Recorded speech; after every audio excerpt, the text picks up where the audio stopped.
Éditeur chez Grasset, ministre de l'Intérieur de Bernard-Henri Lévy, dernier gentilhomme des lettres parisiennes et éternel dandy de grand chemin de Saint-Germain-des-Prés. Nous allons ce soir nous plonger dans le riad de la joie, le palais de la joie, le riad marocain enchanteur. Nous parlerons des asperges de Marcel Proust et des femmes qui furent sa rédemption et sa perdition. Mais surtout, nous allons prendre un merveilleux bain de soleil avec le plus bronzé des éditeurs parisiens, Jean-Paul Ethoven. Bonsoir. Je crois que vous n'avez oublié aucun cliché. C'est bien. Hein. Je les ai tous faits. Oui, c'est bon. Ouais, c'est fait. C'est expédié. On a tout expédié. Maintenant, on peut passer aux choses sérieuses. Voilà. Alors, vous dites que vous êtes à la fois éditeur et critique littéraire, donc vous censurez les livres en amont et en aval. Est-ce pour ça que vous avez finalement assez peu publié ? Oui, c'est vrai. Vous savez, j'ai longtemps, effectivement, comme vous le dites, été en aval et en amont de l'existence des livres, mais la case importante, celle de l'écriture, je l'ai zappée, ça s'appelle une névrose. Et j'ai mis beaucoup de temps à la surmonter. Je vous expliquerai, si ça vous intéresse, comment j'y ai procédé. Et puis surtout, c'est un conseil d'ailleurs que je donne aux apprentis écrivains, je sacralisais trop le livre. C'était une chose sacrée. Dans ma famille, on parlait des écrivains et on parlait des vrais écrivains, ce qui n'avait rien à voir. Et même aujourd'hui, quand je passe une douane et qu'on me demande ma profession, je n'ose pas m'être écrivain. Je vois des jeunes garçons ou des jeunes filles qui ont à peine publié un demi-roman qui écrivent écrivain sur une fiche de douane. C'est très important, les fiches de douane, parce que ça dit l'identité profonde. Donc je sacralisais ça, mais l'édition m'a beaucoup aidé à désacraliser, parce que c'est même d'ailleurs pour ça que je la quitte ces jours-ci, vous en avez la primeur. Je la quitte parce que c'est pas encore paru nulle part, non ? C'est une... Non, mais on ne paraîtra pas. Non, mais vous savez, les gens ne comprennent rien. On m'a nommé directeur de tout. Mais enfin, je me retire. Je me retire. Mais il paraît que c'était Solers qui vous avait convaincu d'écrire en disant « T'auras ton nom sur un livre et c'est le seul endroit où tu peux avoir ton nom tout seul, comme sur une tombe. » Oui, c'est vrai, vous avez parfaitement raison. Je vois que vous êtes vraiment informé, c'est incroyable. Effectivement, Solers, après un déjeuner à la closerie, m'avait dit, quand je tardais à publier, il m'avait dit, tu sais, tu devrais quand même écrire un livre, publier, d'autant que un livre, c'est le seul endroit où on a son nom tout seul. Puis c'était repris en disant, mais on a aussi son nom tout seul sur une tombe. D'ailleurs, ça a la même forme, c'est un parallélépipède, c'est rectangulaire, pourquoi pas. Et là, je ne crois vraiment pas au freudisme, mais tout de même, il se trouve que dans ma vie, j'avais un frère qui est mort avant ma naissance, et les parents qui sont fous, comme tous les parents, m'ont donné le nom de mon frère mort. Et donc, toute ma petite enfance, je me rendais dans un cimetière où je voyais mon nom sur une tombe. Donc, j'avais pas besoin d'écrire, n'est-ce pas ? Et puis tout ça s'est mis dans l'ordre et la publication sont venues. Et alors, il y a une chose assez amusante de votre biographie que j'ai remarqué, c'est que vous avez été l'assistant de Maurice Duverger. Oui. Qui a été un grand professeur, qui a fait beaucoup de lois, et surtout qui avait eu une affaire extrêmement controversée, puisque c'était lui qui avait fait, on disait, les lois anti-juives sous Vichy. Okay. Et en 1975, vous quittez Maurice Duverger, parce que il veut vous utiliser comme témoin de moralité. Non, c'est pire que ça. Maurice Duverger n'était pas l'auteur des lois, c'était le maréchal Pétain, l'auteur des lois. Mais enfin, il avait fait les commentaires en tant que professeur à la fac de Bordeaux à l'époque. Il en avait fait les commentaires. Et puis, je crois que c'est Actuel qui avait fait un article qui rappelait ces faits évidents et qui appartiennent à l'histoire. Et Duverger leur avait fait un procès. C'était très imprudent de faire un procès Actuel. Et il m'avait demandé de venir pour être utilisé en tant que juif de service. C'est évident. Sauf que, une fois que je me suis trouvé devant le tribunal, j'ai dit tout ce que je pensais de ça. Chose que j'ignorais au moment où j'entrais dans le prétoire. J'ignorais que Maurice Duverger avait fait ça. C'est très mystérieux, ces choses-là, vous savez. Oui, surtout qu'il a été député communiste, apparemment. Oui, à la même époque, je vous signale que Antoine Veil, le mari de Simone, siégeait à côté du fameux Bousquet, au conseil d'administration d'UTA, Et Bousquet était celui qui avait envoyé Simone dans les camps. Donc, c'est une époque où on ne savait pas exactement qui avait fait quoi. Et Duverger, vous en avez jamais parlé ou avez jamais évoqué cet à homme? partir du moment où je l'ai abandonné. Et alors vous dites, vous l'avez connu chez un philosophe qui s'est suicidé d'un immeuble de la place d'Italie. Bravo. C'était qui? Nikos Poulantzas. Ah. Vous m'impressionnez. Personne ne connaît. Parce que vous êtes, je croyais que j'étais plus jeune que vous, mais apparemment c'est une erreur. Non. J'ai 90 ans, moi. Et alors, non, Nikos Poulantzas était un dieu des années 70. C'était un marxiste éminent, structuraliste, meilleur élève d'Althusser, etc. Et il habitait dans une tour lugubre. Place d'Italie, et où j'ai rencontré Bernard là, et puis tout d'un coup Nikos Poulantzas nous a dit qu'il allait nous faire du café turc. Il était allé dans sa petite cuisine sordide, et il tardait à revenir, et puis il avait sauté. Ah, pendant que vous étiez chez lui. Ah, c'est étonnant. Bah oui. Ça, je ne savais pas. C'est la vie, ça. Et la devise de Bernard-Henri Lévy, vous avez la même tous les deux. C'est toute ma vie, je me suis efforcé d'obtenir ce que j'avais fait semblant de désirer. Alors là, soyez gentils. Cette devise se trouve sur la tombe de Fontenelle, qui se trouve dans le cimetière de Chalon-sur-Saône. Et cette devise, c'est la mienne, mais je ne vois pas par où ça peut être celle de Bernard. Parce que Bernard désire et obtient. D'accord ? Donc, c'est pas lui. Donc ça, c'est moi. Ça, c'est mon 18e à moi. Je me suis efforcé, et je m'efforce de désirer ce que je finis par obtenir. Voilà, oui. Mais alors, pourquoi avoir voulu faire un roman sur ce palais de la joie, ce riad de la joie, cette ambiance méditerranéenne ? Parce que c'était une saison démente. Ouais. Et d'ailleurs, une fois le roman terminé, j'ai plus eu envie d'y retourner, j'y retourne plus. Je suis allé il y a quelques semaines là. C'était mort, c'était ridicule, c'était fini. Les passions ont une saison, je veux dire. J'ai été très amoureux dans ce palais-là, j'étais très heureux, très très heureux. C'était un théâtre grandiose, c'était un palais incroyable avec l'ombre de Marlon Brando, l'ombre de Long, bien sûr, mais surtout, comment il s'appelait ? C'est le seul endroit du monde où les Rolling Stones et les Beatles ont joué ensemble. Ah oui ? Oui. Invités par qui ? À l'époque, ils ont été invités par la duchesse de Breteuil, qui s'appelait Boule de Breteuil, qui était une folle dingue du gratin révolté, et qui s'était arrangée pour inviter les deux là.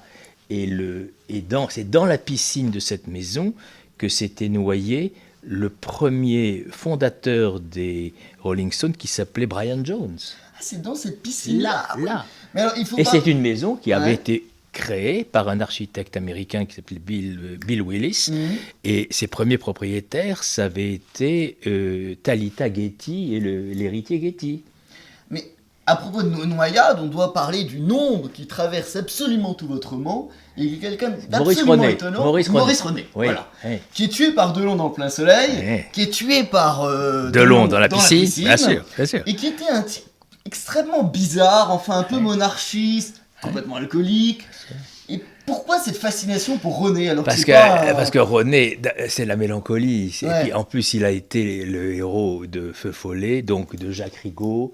C'était un type très bizarre, que j'ai à peine croisé dans la vie. Un type très bizarre, dont le vrai nom était Robinet.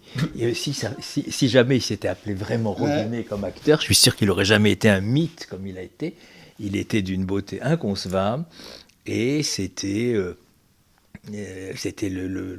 les années 70 en ce qu'elles avaient de meilleur, une créature poétique qui, à la fin, effectivement, vous avez raison, il aimait les causes perdues. Oui, tout à fait. Donc, comme il aimait les causes perdues, il aimait l'OAS, il aimait ces gros lézards qu'on appelle... Les lézards géants du Komodo. Voilà, les lézards du Komodo. Ça va de pair avec l'OAS. Il aimait ce type... Le chant grégorien. Il aimait le chant grégorien. Il aimait la guerre d'Angola, et notamment ce chef d'Angola qui s'appelait Jonas Savimbi. Et ce Jonas Savimbi faisait la guérilla avec l'aide des Cubains, contre les Cubains, pardon. Et il se déplaçait avec des wagons remplis de livres, une sorte de bibliothèque. Et c'est Dominique Deroux qui avait amené Maurice René Chez Jonas Savimbi. Mais c'est ce que Dominique de Roux raconte dans le 5e Empire. Évidemment. Ah d'accord. Évidemment. Mais alors, vous avez une très jolie expression sur René, vous dites, ce personnage qui traverse la nuit à toutes les femmes, à la plus belle nuit du monde, mais ne verra pas l'aube le lendemain matin. Bien sûr, c'est ça. C'est un appel de fiction. Roland Barthes appelait ce genre d'être. Vous voyez ces êtres, vous passez 1 heure avec eux, vous avez envie de faire un roman où ils sont dedans, n'est-ce pas? Et ça s'appelle, ces êtres-là, ils les appellent des appels de fiction. En général, c'est les femmes qui sont des appels de fiction, mais Maurice René, voilà. Cela dit, si je l'avais vraiment connu, j'aurais peut-être été déçu.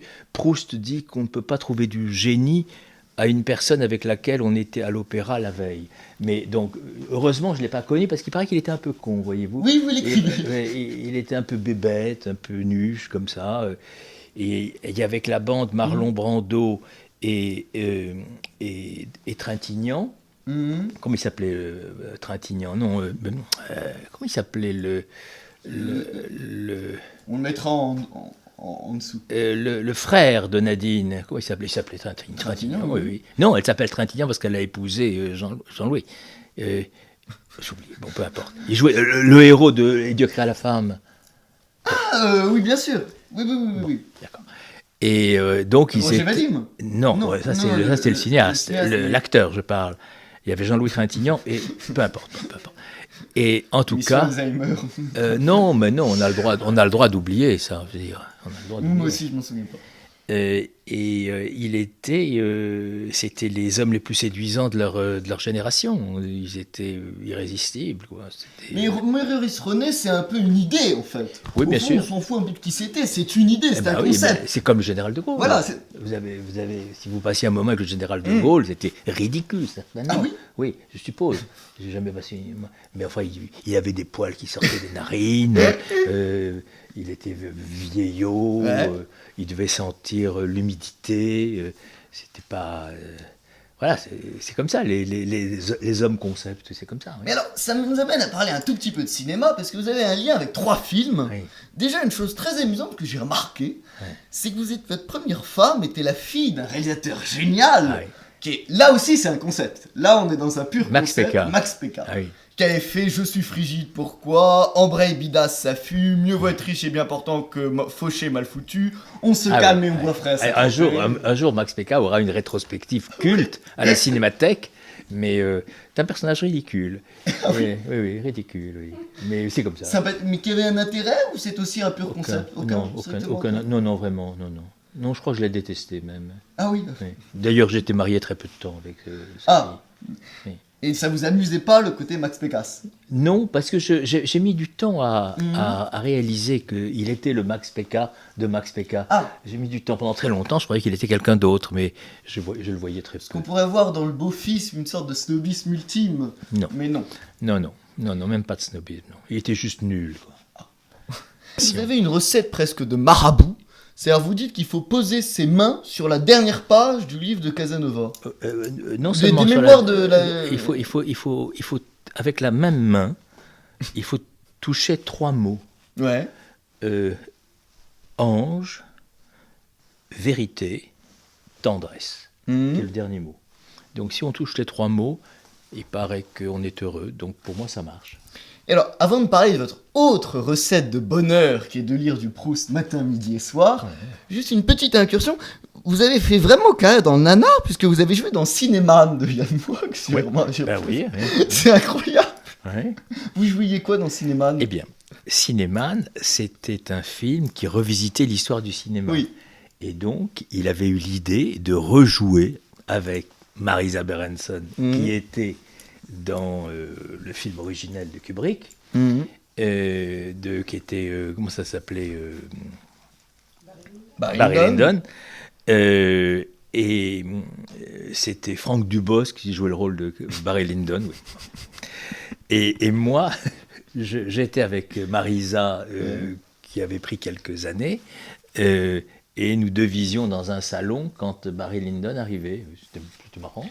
Et alors, mais là où ce film est assez exceptionnel, c'est que Yann Moix l'a entièrement tourné sur un scénario, l'a monté, a trouvé ça totalement mauvais, et a refait après un film complètement différent, qui est le film qui est sorti à la fin, mais avec un autre scénario. Donc en fait, aucune voix n'est synchronisée avec les visages. Non, c'était un film absurde. C'est totalement absurde. Oui. On dirait un truc des années 20. Quoi. Oui, c'était ridicule. Mais en même temps, vous savez, je dis, vous êtes au commencement de la carrière. Les erreurs, c'est magnifique. Oui, tout à fait. C'est magnifique.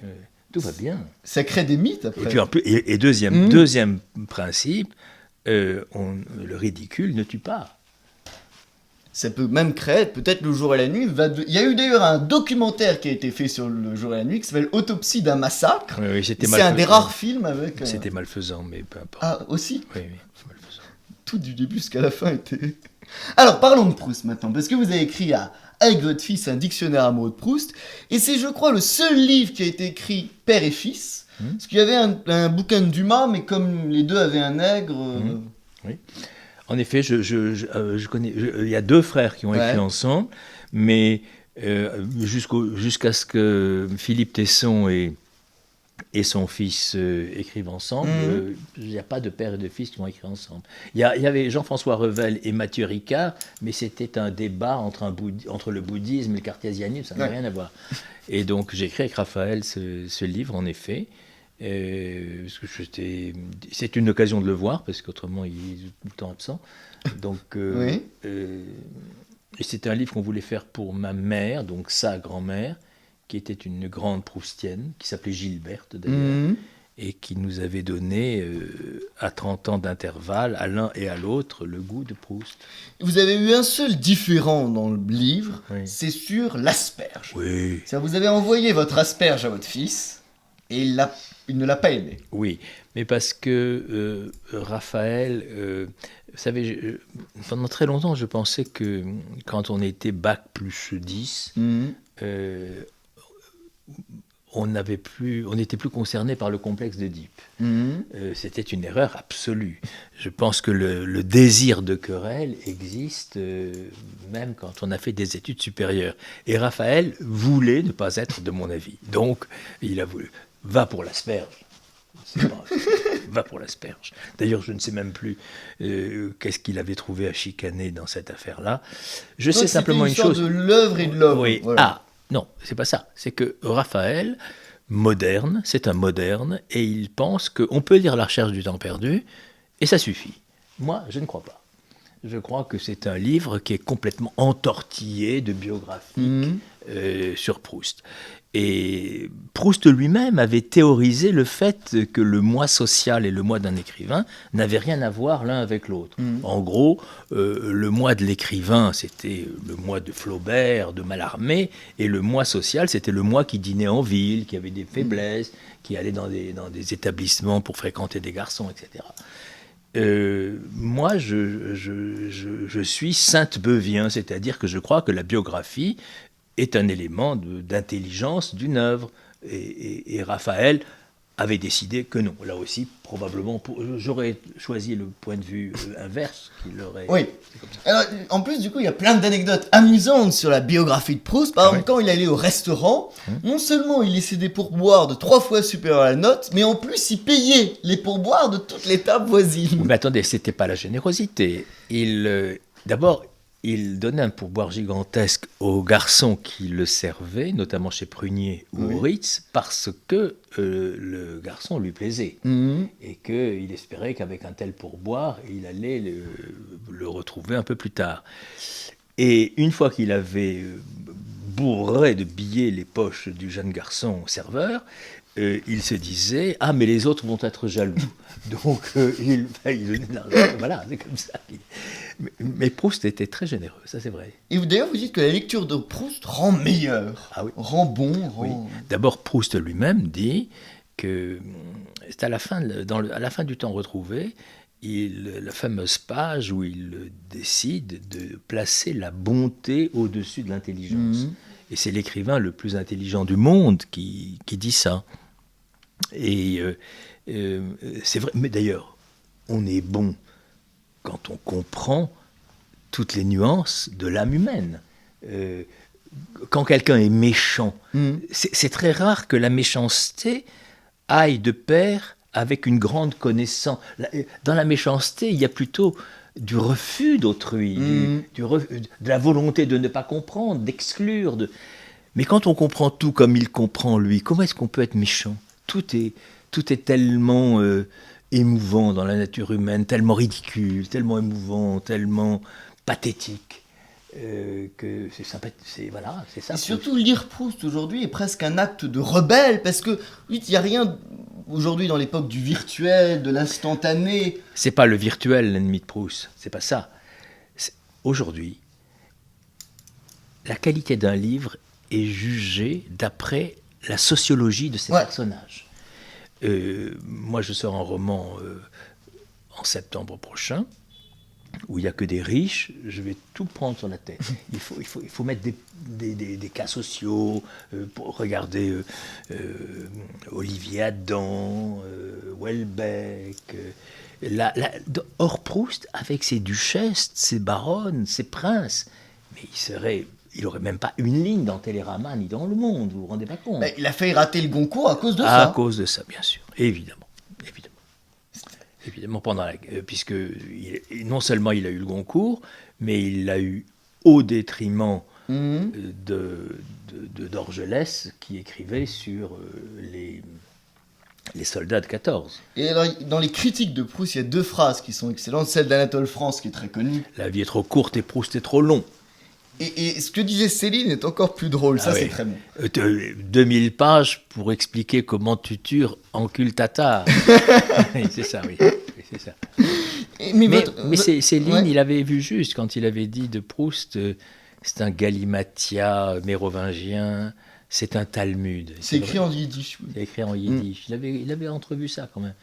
Parce que Proust avait évacué son judaïsme, il n'en parlait même pas. Il pensait que ça aurait déplu aux duchesses. Et pourquoi vous faites un roman qu'avec des duchesses qui sont à la rentrée ? C'est pas des duchesses. Ah non, vous avez dit des gens riches. Aujourd'hui, les duchesses sont pauvres. On le sait bien. Oui. Mais ça parlera de quoi aussi ? Il se trouve que c'est un roman qui se passe dans les années 50 à Capri, où il n'y a pas une grande abondance de gilets jaunes, si vous voulez. Donc c'est comme ça. C'est une histoire que je voulais raconter qui se passe là. Et c'est ainsi. Et alors, il y avait une chose que j'ai lue dans votre roman, assez amusante, quand on dit comment Bernard-Henri Lévy prenait ses décisions. Oui. Il se dit qu'auraient fait 2 personnes, Sartre et son Altesse Sérénissime, le prince Malko. Non, je me permets de vous reprendre. Il disait qu'aurait fait Sartre et qu'aurait pensé le prince Malko. C'est-à-dire que la pensée était du côté du prince Malko et l'action du côté de ça. C'est ça qui est drôle. Alors, le prince Malko, c'est Gérard de Villiers. Oui, mais Bernard avait la passion. Il a toujours d'ailleurs la passion des romans de Gérard de Villiers. Qu'est-ce qu'il attire là-dedans ? La même chose qu'il attire quand il va au Nigeria ou en Bosnie. Il adore l'aventure, le sexe exotique, voilà. Côté sang-froid, mélange géopolitique. Oui, j'ai ça, voilà. Il aurait voulu être James Bond. Il est juste agrégé de philo, c'est tout. C'est comme ça. La vie. Une vie, les vies. Et on pourrait faire, pour finir, parce que c'est quand même une histoire d'amitié, il y a 2 phrases sur l'amitié. On dit « Un ami, c'est quelqu'un qui vous connaît bien, mais qui vous aime quand même. » Bien sûr, absolument. Et il y a la phrase, je crois que c'est la phrase de Richelieu qui disait « Il m'a fait trop de bien pour que je puisse en dire du mal, et il m'a fait trop de mal pour que je puisse en dire du bien. » C'est un peu le cas, Bernard-Henri Lévy ? Non. La première phrase est juste, bien sûr. Il m'accepte, il me connaît très bien et il m'aime quand même. Et moi aussi, je le connais très très bien et je l'aime quand même, voilà. Donc, mais je comprends pour moi, il y a plusieurs personnes. Il y a Bernard, il y a BHL que vraiment je peux pas encadrer, et il y a Bernard-Henri Lévy avec qui je discute, mais qui n'est pas mon frère. Donc il y a 3 personnes. Ça n'a rien à voir. Ça n'a rien à voir. Mais on vit dans une époque où il faut se conformer à son reflet. C'est comme si les gens obéissaient au mouvement de leur image. En politique, par exemple, les hommes politiques à l'époque ressemblaient à leur poupée de Canal+. Mais c'est pas la phrase de Schopenhauer qui dit qu'au début le théâtre commence avec des acteurs vivants, puis finit par des marionnettes qui rejouent la même scène. Bien sûr. Moi, je pense que ça commence avec des marionnettes qui diffusent leur énergie jusqu'à des êtres vivants qui se conforment aux marionnettes. Voilà. Et alors, on va finir cette émission en parlant des femmes, parce que quand on lit ce que nous avons une meilleure, etc., on sent une certaine lassitude. On a l'impression, vous dites par exemple, il y a un chapitre qui s'appelle Mes petites amoureuses, où vous dites que vous n'avez pas assez de candeur pour avoir un aveuglement de quelques jours. Oui, mais ça, c'est une pose, une posture un peu ridicule. Mais il faut bien faire, on fait des romans. Hein. Quoi, vous auriez préféré que c'est comme ça là, dans les romans. Vous verrez quand vous en écrirez, on est obligé de fabriquer une imago. Mais c'est qu'une pause. Le jour où j'ai écrit ça, ça devait être sincère, oui. Et alors une autre phrase qui est assez étonnante, vous dites « Les femmes repèrent vite les hommes qui les aiment absolument ». On saute un passage, mais ça peut mal tourner quand par naïveté, on perd l'habitude de se méfier. Oui, ça c'est vrai, je pense ça. Mérimée avait offert à Stendhal une tabatière, que possédait Pierre Berger d'ailleurs, et sur cette tabatière, il avait écrit « Souviens-toi de te méfier ». Et c'est vrai que les femmes repèrent immédiatement ceux qui sont susceptibles de les aimer absolument, ça j'en suis certain. Et l'éblouissement qui en est peut être extrêmement dangereux si on n'est pas sur ses gardes. Voilà. On rentre dans l'amour en ne dormant que d'un œil. C'est ça que je veux dire, c'est un lieu commun. Oui. Et vous avez toujours... Est-ce qu'à la fin, on finit par être une sorte de vieux cynique ou de vieux roublard ou le monde, pour moi, a été créé hier soir. Il est neuf tous les jours. Il est neuf tous les jours. Donc je n'ai pas un gramme de lassitude en moi. Je trouve ça épatant, merveilleux, drôle. Je trouve que la vie est incroyable. Et alors, on va finir sur une anecdote qui est géniale et qui vous résume assez bien. J'ai entendu ça, c'est Alexandre Jardin vous appelez. Alors, vous la connaissez mieux que moi. Je vous la raconte, c'est très simple. Oui. Ça résume tout. C'est banal. Alexandre Jardin, comment ça se passe ? Ah oui. Il me téléphone. Il voulait vraiment être édité chez Grasset. Et ça m'ennuyait à l'époque. Il avait l'air d'un gendre, un peu une espèce de Michel Drucker de la littérature. Et j'avais pas envie de le recevoir. Et comme une semaine plus tôt, j'étais au Chili pour skier, je lui dis, écoute, je suis au Chili, on peut pas, on se parlera quand je reviendrai à Paris. Et je raccroche à peine qu'il est à 30 mètres de moi, boulevard Saint-Germain. Donc il me regarde un peu interloqué.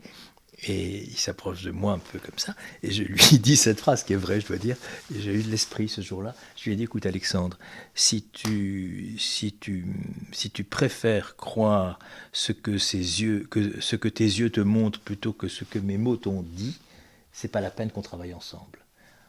Et comme il voulait être édité avec moi, il a dit, oui, tu m'appelles dès que tu reviens du Chili. Voilà. En tout cas, nous étions ravis de vous recevoir pour les Clochards Célestes. Merci beaucoup, Jean-Paul Untemann. Salut et fraternité. Salut. Ah non. N'était-ce pas l'acteur Christian Marquand Évidemment. Ah, D'ailleurs, je voulais que je vous offre une anecdote merveilleuse sur Christian Marquand. Ouais. À la fin de sa vie, il a eu la maladie d'Alzheimer et il ne savait plus qui il était. Bon. Et un jour, il a faussé compagnie à son garde, à son infirmière, et on l'a perdu. Et pendant 3 ans, on ne l'a pas retrouvé. Au bout de 3 ans, il y a eu une évacuation d'un squat rempli par des Sénégalais à Barbès. Et ces gens-là avaient recueilli Christian Marquand. Et il avait un boubou. Et le héros de Dieu créa la femme, il avait un boubou, il faisait des trucs comme ça. Et évidemment, on le retrouve, on prévient sa sœur Nadine Trintignant. Et et qui immédiatement le fait hospitaliser à l'hôpital américain, etc. Et il est mort 3 jours après. C'est-à-dire qu'il était très heureux. Comme les Africains ont un contact merveilleux avec la folie, avec la démence, tandis qu'à l'hôpital américain, on donne des médicaments, je ne sais quoi. Et voilà, cette histoire, cette sortie de vie est bouleversante, je trouve. C'est génial. On pourrait faire cet homme qui a été l'amant de Marlon Brando, fini avec un boubou dans un squat sénégalais à Barbès. C'est beau. C'est merveilleux. Ouais.